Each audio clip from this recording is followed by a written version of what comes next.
So as you may have known, I've recently been playing a lot of Warhammer Online and having a blast with the new player experience, specifically really enjoying the PvP in the realm versus realm, and basically dying. Well, lots. I just found out that the game has released a major update on November 28th, and there's a whole lot of really cool things happening for this private server. So the first and the biggest thing that has changed for Warhammer Online is the introduction of a Tier 1 story dungeon, Dragonback Pass. This brand new dungeon that is permanently added into the game for players level 9 to or 11 features 3 bosses that are specifically aimed to teach new players about the game's key mechanics, both for PvE and PvP.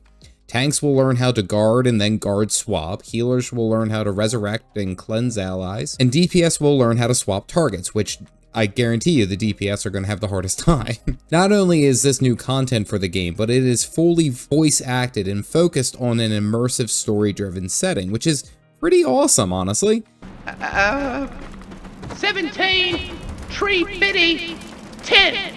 The dungeon entrance is found in Ericrund. I've included a link down below for the description of the dungeon as well as the patch notes. The reason that this dungeon is so interesting is because it is largely, as the devs have put it, built from scratch. Countless hours of development over the past few months and late nights of many great testers and the talented community voiceover contributors, as well as the staff to bring it to life. This is incredible to see, honestly. It shows as a testament of the developers and the community working hard to have a footing in the game, but not only for its upkeep, but its capability of growing further. It's absolutely fantastic. Dragonback Pass opened its gates to all players on November 29th, 2024. Another big update for the game is that Twitch drops have now gone live up until December 1st. These have 3 to 4 drops depending on the day at an every 30-minute mark, with things such as small gold packs, war crests, potions of acclaim, and even an exotic mount token. You can catch any of the live streams over on Twitch who are playing Return to Reckoning to help gather some of this up. The Grudgefest Saga event is now live through December 9th, which is a somber feast day to remember the fallen holds and heroes of Karak-Sankor. These rewards are collected from the live event heralds, with the basic reward being the Grudge Settlers Ink, the advanced being the Bitter Brew, which gives Order players the Grimnir's Own title, and Destruction players the Oath Render title. Honestly, the Oath Render title sounds so much cooler.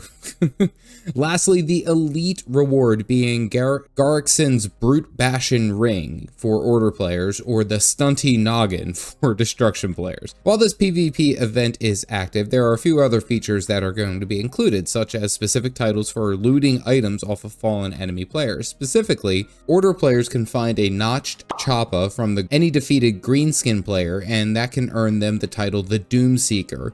And Destruction players can find the Broken Axe from Dwarf players to earn the Stunty Stomp. Not only that, they have 4 additional titles that you can find during this event. However, they are left up for the player to self-discovery. That's pretty cool. You guys gotta go find and discover them yourselves. On top of this, there are specific realm versus realm buffs that are going to be active during Grudgefest.